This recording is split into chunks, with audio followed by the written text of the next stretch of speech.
आज जो एक तो न्यूज़पेपर्स में जो कमेटी सुप्रीम कोर्ट ने बनाई थी उसकी जो रिपोर्ट सबमिट किया उनकी खबरें हैं।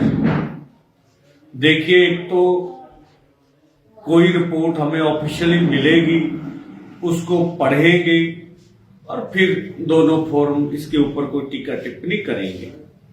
पर जो बात निकल के आई मीडिया में 1996 से लेकर आज तक किसान, खेतीहर मजदूर 4 लाख कर्ज के कारण खुदकुशी कर गए हैं। दूसरा कि जो हम लोग खेती के ऊपर हमारा खर्च अधिक आ रहा है, जो बाजार में फसल हमारी बिकती है वो कम रेट में बिकती है। इसीलिए हमने मांग की थी कि एमएसपी लीगल गारंटी कानून बनना चाहिए। दूसरा, रवनीत बिट्टू जी बोल रहे हैं कि संसद में आवाज उठाऊंगा और बातचीत का रास्ता खुलना चाहिए। अच्छी बात है, यही बिट्टू जी बोलते थे। इनके साथ तो किसान कोई नहीं है, इन्होंने जायदाद बहुत बना ली है। केंद्र अगर वार्ता के लिए रास्ता खोले तो उससे कौन इनकार कर रहा है? को विश्वास बहाली की जाए। हमने पहले बोल रखा है कि जो हमारे 6 दिसंबर को दिल्ली की ओर जत्थे कूच करेंगे उसमें किसी किस्म का कोई व्हीकल नहीं होगा। और अगर डल्लेवाल साहब अमर अनशन पर बैठ रहे हैं तो इसके लिए मजबूर किन्होंने किया?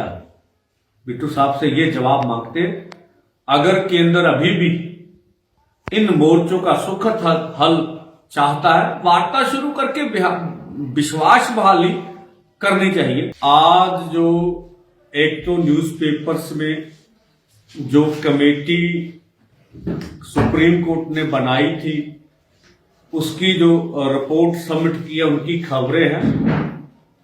देखिए, एक तो कोई रिपोर्ट हमें ऑफिशियली मिलेगी, उसको पढ़ेंगे और फिर दोनों फोरम इसके ऊपर कोई टीका टिप्पणी करेंगे।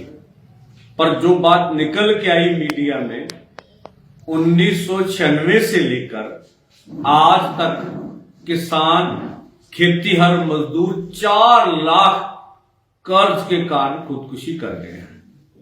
दूसरा कि जो हम लोग खेती के ऊपर हमारा खर्च अधिक आ रहा है, जो बाजार में फसल हमारी बिकती है वो कम रेट में बिकती है।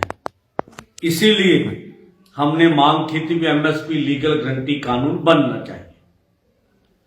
दूसरा, रवनीत बिट्टू जी बोल रहे हैं कि संसद में आवाज उठाऊंगा और बातचीत का रास्ता खुलना चाहिए। अच्छी बात है, यही बिट्टू जी बोलते थे।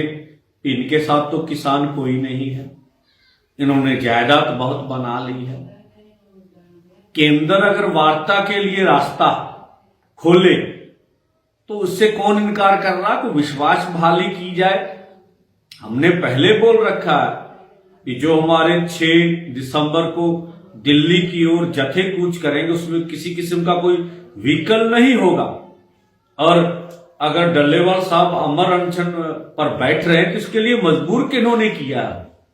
बिट्टू साहब से ये जवाब मांगते, अगर केंद्र अभी भी इन मोर्चों का सुखद हल चाहता है, वार्ता शुरू करके विश्वास बहाली करनी चाहिए।